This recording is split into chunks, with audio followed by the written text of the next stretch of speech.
বন্ধুরা নমস্কার। বন্ধুরা আমি একটা কড়াই শাক মানে মটরশুঁটি, ওই যে কড়াই শাক, এই দেখুন, এই বাছতে তো ভীষণ টাইম লাগে।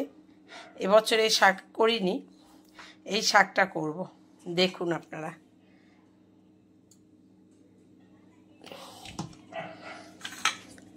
তেলটা গরম হলে কড়াইটা বসিয়েছি অনেকক্ষণ।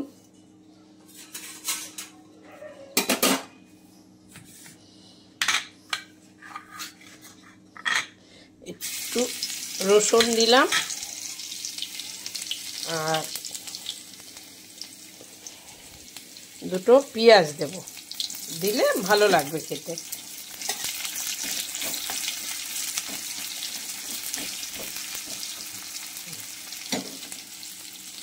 তারপরে কাঁচা লঙ্কা। আর কড়াই শাক যখনই করবেন এর মধ্যে ছোট ছোট করে সিম কেটে দেবেন, তাহলে খুব ভালো হয়।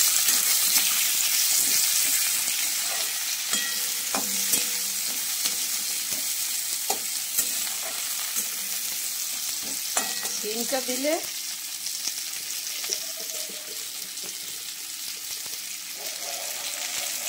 হলুদ দিলাম,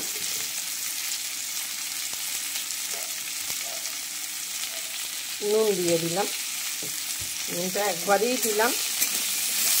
এটা একটু হয়ে আসবে মজে, তখন আমি শাকটা দেব।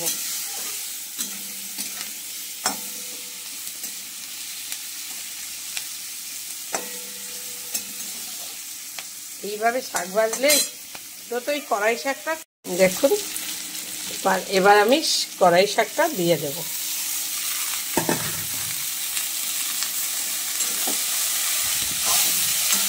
এ ভাজলে একদম একটুখানি হয়ে যায়।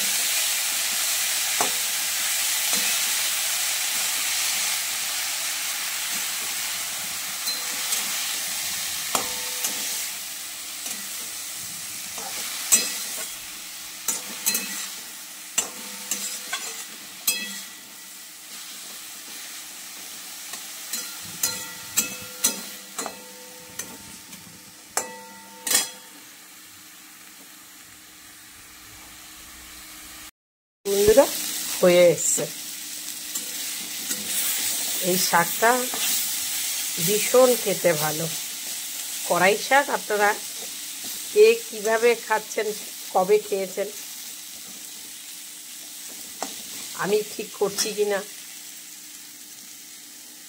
এখন বন্ধুরা কি সুন্দর হয়েছে। এটা যত ঝুরা ঝুরা হবে অত ভালো লাগবে খেতে। আপনারা এই সময় তো শীতের সময় এটা পাওয়া যায়, কড়াই শাক। এই খেতে ভীষণ ভালো লাগে। আমাদের তো এখানে কিনে খেতে হয়, আমরা দেশে বসে ক্ষেত থেকে তুলে খেতাম, সেটা বেশি ভালো লাগতো। সিম দিয়ে আমার মতো করে কখনো খাবেন ভেজে। দেখুন এবার নামিয়ে দেব, হয়ে গেছে, একদম ঝুরা ঝুরা হয়েছে। এই দেখুন পুরো ঝুরা ঝুরা। দেখুন বন্ধুরা নামিয়েছি। এই এই ভাজা লঙ্কা দিয়ে আর এই কড়াই শাক ভাজা আপনার এতেই খাওয়া হয়ে যাবে। দেখুন কি সুন্দর হয়েছে। এরকম সিম দিয়েই কড়াই শাক, এটা তো খুব একদম অল্প হয়ে যায়, ওই জন্য সিমটা দিলে একটু শাকটা বোঝা যায় যে এটা শাক। দেখুন কি ভালো লাগছে।